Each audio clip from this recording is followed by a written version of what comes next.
دوای 3 مانگ وەرزی قەدەغەکردنی ڕاوی ماسی کۆتایی هات بە لەماوەن و ماسیگرەکان هاتوونە دەربەندی ڕانیە. تەواوی کەرەستەکانی ڕاوکردنیان ئامادەیە و دانەوێت تا 9 مانگی تر ساردی و گەرمی ڕۆژەکانی ڕاوکردنیان لەم دەریاچەیە بەڕێ بکەن. هاوکات تەواو نیگەران و دەڵێن لە وەرزی قەدەغەکردنی ڕاوی ماسیدا نەتوانراوە دیاردەی ڕاوکردن کۆنتڕۆڵ بکرێت. کە منعش کرا بەس بۆ بەلەمان منع کرا. یعنی بەڕاستی ئەو ساڵەکە بەلەمەوانیش لەناو ئاوێدا بە هەر ئەوەندەی ماسی بۆ دەگیرا.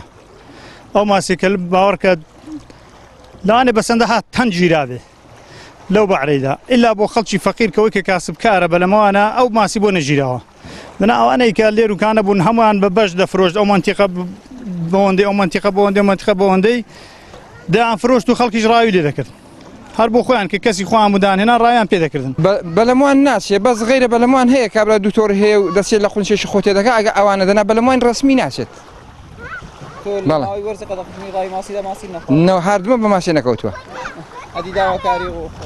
وەڵات داواکاریم بۆ خەڵکی هەیە لە کاتی منعێدا کە ڕاوە ماسی نەکەن لەبەر ئەوەی کە گەراش بێ ئیسیفادەی بۆ بەلەموانی هەیە بۆ خۆمان کە بێت و ماسەکە بگرین ئەو بەعرەوای لێدێ زۆر کەم دەبێ ماسی تێدا نامێنێت. وتەبێژی پۆلیسی دارستان و ژینگەی ڕاپەڕینیش دەڵێت بە ئەندازەی توانە هەوڵمانداوە ڕێگری لە دیاردەی ڕاوکردن بکەین لە ماوەی وەرزی قەدەغەکردنی ڕاوی ماسیدا.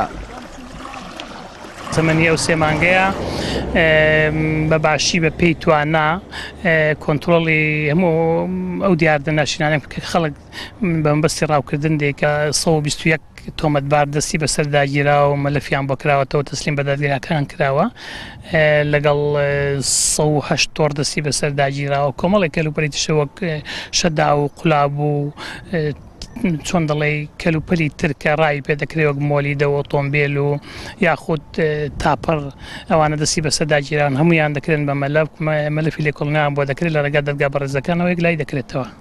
ساڵانە و لە مانگی ئادار بەڕێوبەرەتی سامانی ماسی پشکنین بۆ ڕێژەی پلەی گەرمی ئاوی دەریاچەکان دەکات و وەرزی قەدەغەکردن و دەستپێکردنەوەی ڕاوی ماسی دیاری دەکات.